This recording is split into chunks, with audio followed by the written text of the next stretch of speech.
Okay, so as far as economics go, uh, consumers and producers are too far away from each other. Producers do not produce for a consumer market anymore. They produce for a middleman market, and consumers get what's left over.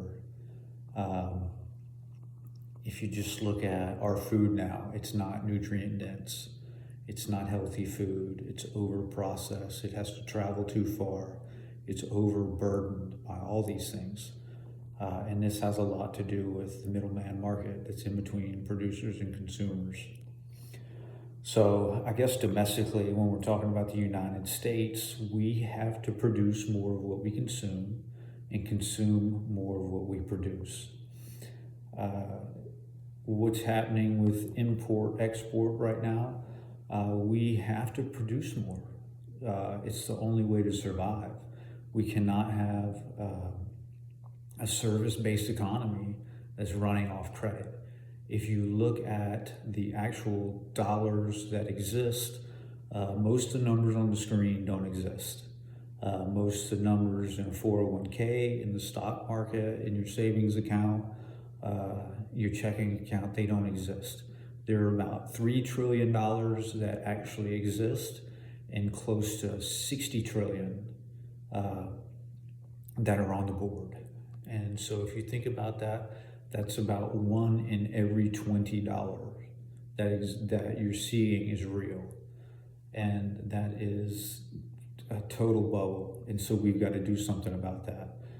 If you think about inflation, the best way for me to explain inflation is when you print more money, but you don't print any new eggs.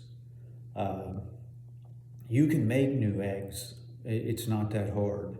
Uh, Chickens lay eggs all the time, and you can hatch those off, and they can make more chickens. So you can make more eggs. You really cannot make more money, although we are printing it all the time. Every day we're printing money. And so basically, that is this generation and the last generation stealing from their grandchildren and children. And it's got to stop. We got to put an end to it. And so the best way to do that is to cut spending, got to cut government spending, got to cut some of this credit, and we've got to rein everything back in. And like I said, we've got to become a production economy. And so we've got to stop importing so much. We've got to export more than we import, and start to ramp up our manufacturing base. And so a lot of this is going to start at home with your personal economy. It's one of the best things that you can do is start a victory garden. Churches can start gardens. They can start small farms. You could start even in suburbia. You could start a garden in your backyard. We've got to revalue fruits and vegetables. Like I said, they're not nutrient dense anymore. A lot of the nutrients aren't bioavailable, and so we've got to revalue fruits and vegetables. We've got to know why we leave our homes every day and what's worth leaving for.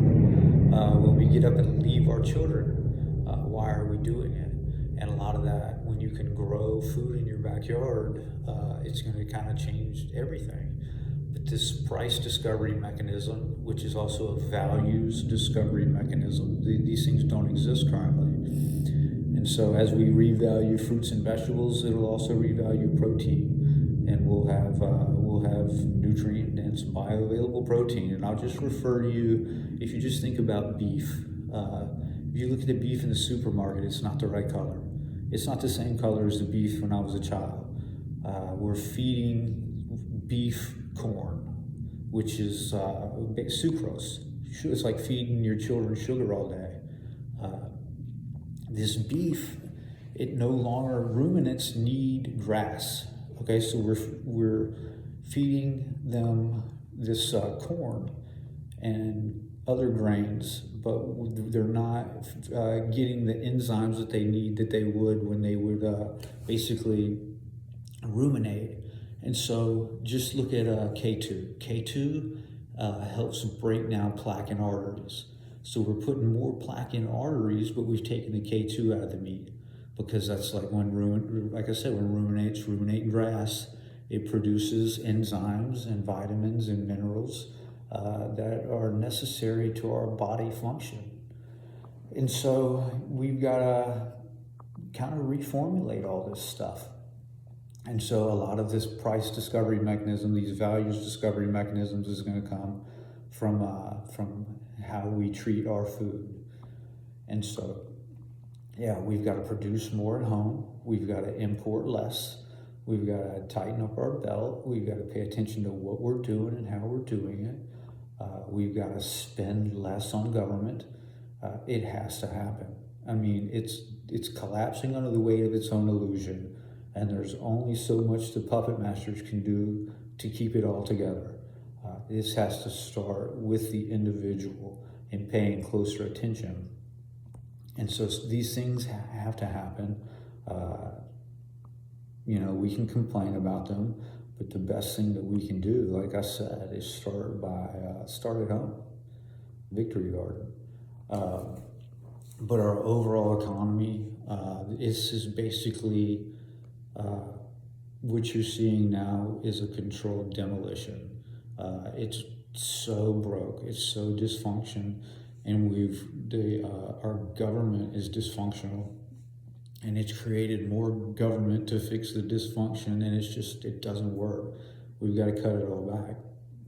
And I think that's a lot of what's happening. It's a lot of what you're seeing, and a lot of what you're going to continue to see.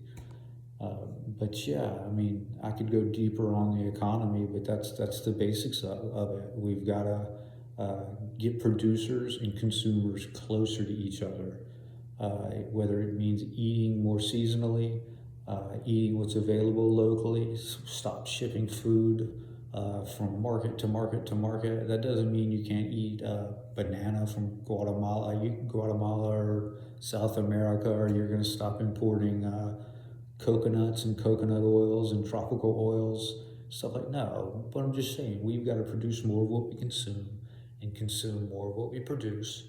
And we've got to ramp up our manufacturing base. We've got to stop importing so much. This is dangerous. It is dangerous. And we've been doing it for so long and getting away with it for so long in this bubble economy that we don't understand how dangerous it's become. But anyway, thanks, and I'll go back and watch this video and see if there's anything else I can add to it.